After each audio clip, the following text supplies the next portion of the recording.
Finally, we can begin to style the rest of our web page. The first bit that I want to style is the actual container inside the document. In the concept design previously, it was that orange color.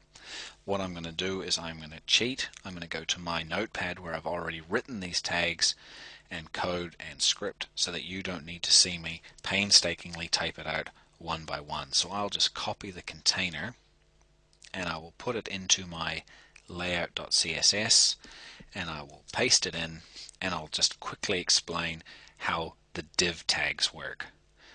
The body tag is relevant to the index.html. It is a straight body tag. Inside the body tag, I've broken it up or divided it into separate areas. I need to reflect that in my layout.css.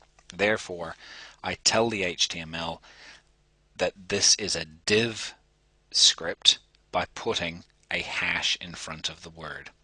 I'm just going to drop that down a line so that we can keep it separate so that it's easier to see. The rest of the information in here follows the same context as this one does. Background, how wide I want it to be, do I want a margin, what are my borders going to look like, and do I want any padding? I'll explain those things a little bit later on.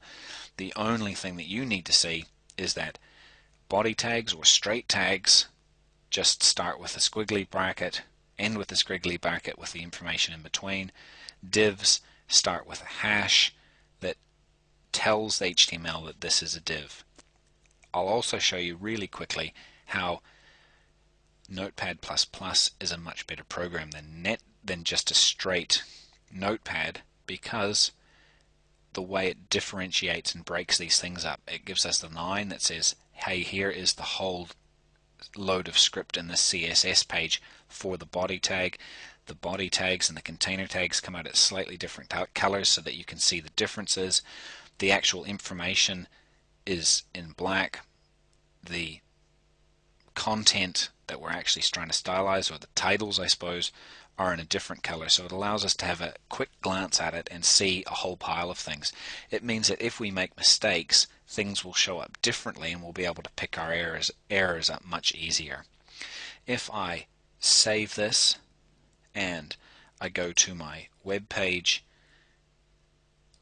I go into the folder Web Design 1 and I open up index.html, I now can see that the container is coming through.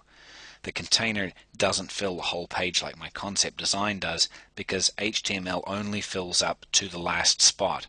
If I wanted that to be bigger, I could put some paragraphs in, and then the yellow would track down with it and be as big as the page. I don't want to set this to be a certain size at this stage, because I don't know how long this web page is going to be.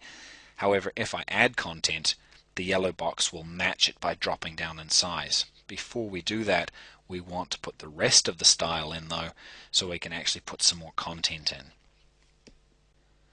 The next bit of style that we want to organize is the content division. So again, I'm just going to follow the exact same formula. I'm going to go into my layout.css. I'm going to go down to my notepad where I've already typed it out, and I'm going to copy in the content tag. I will go to my style sheet and I will down onto the next line and paste that in, and just for neatness sake I'm going to keep these things lining up on the outside. Again, you can see it's a div, it's a content div, so it starts with a hash key and the information inside that pretty much follows the same. I am going to save this. I am going to go back to my web page where I am here, and I'm going to hit F5 and refresh the settings, and you can see my new border has come through where I've set it up to be the same color as the container, and the width is different.